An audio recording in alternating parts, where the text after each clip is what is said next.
you're a woman with a fuller figure who finds it impossible to find jeans that fit just right, well, we have some good news. Some new designs are now available. They're from Natalie Wakeling, one of Australia's top plus-size models, who is with me now. And I feel that I should point out that when we say plus-size, this is only in the modelling world, where normal is, what, a size 6? If we're lucky. If we're lucky, or smaller. Yeah. You're a size 12? Yes. Which is, well, probably smaller than normal, actually. It's probably average. As you said, the average size woman is size 14 or 16. So I'm below average for once.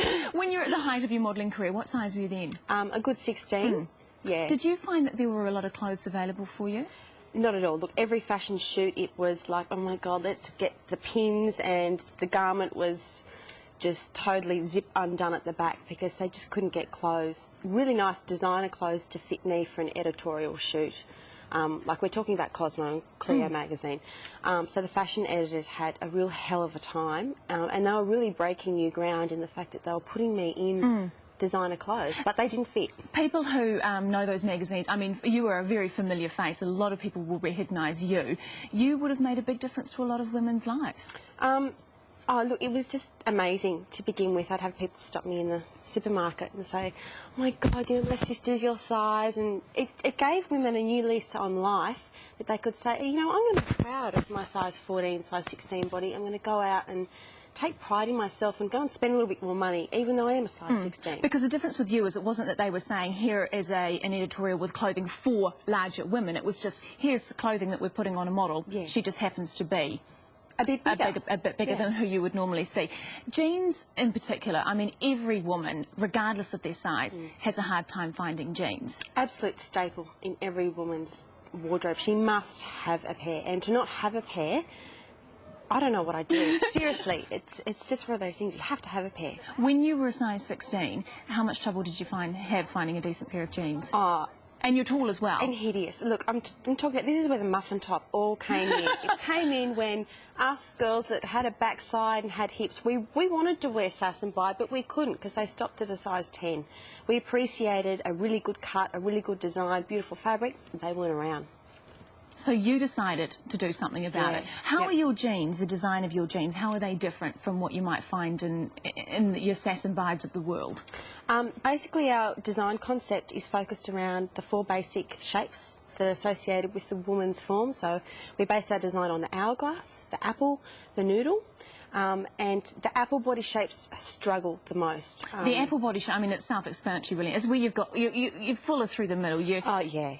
Your legs and your arms are a lot smaller than your middle, so you carry all your weight in your middle.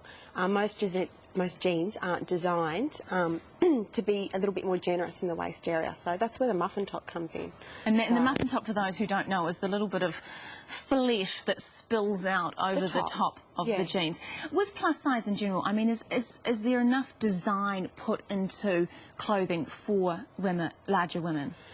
That's tricky because certain designers that are passionate about plus-size design, they do put a lot of time and effort into it, but there aren't very many designer plus-size fashion labels. I mean, we've all got Maggie T and labels that have been around for years like that, but younger, funkier, groovy designer plus-size labels, they're coming there, but they're not quite here yet. Do we need to completely rethink the whole thing? I mean, going back to talking about you as being a plus-size model, I mean, plus-size, when we're talking about people being a size 14 or 16, that is not plus, that is normal. Yeah, that's normal.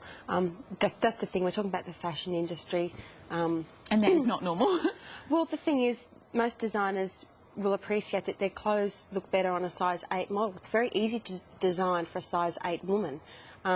But you really do have to put some forethought into designing for a woman over a size 14, and they deserve to wear something nice as well. Is there extra material? I mean, obviously there's extra material. Have you thought in terms of where the waist goes? I mean, is it higher in your jeans? In what way is it different? Well, that's where my body shapes come in.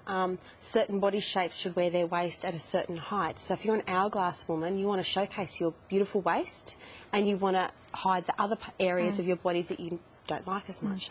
You better tell us before you go, where can people get your jeans here, because they will, or you've got a website? Yeah, we sell online. I do have 3 stockists. I've got 2 in Auckland. Polly Pratt, which we had our launch last night and it was very overwhelming. It was fabulous.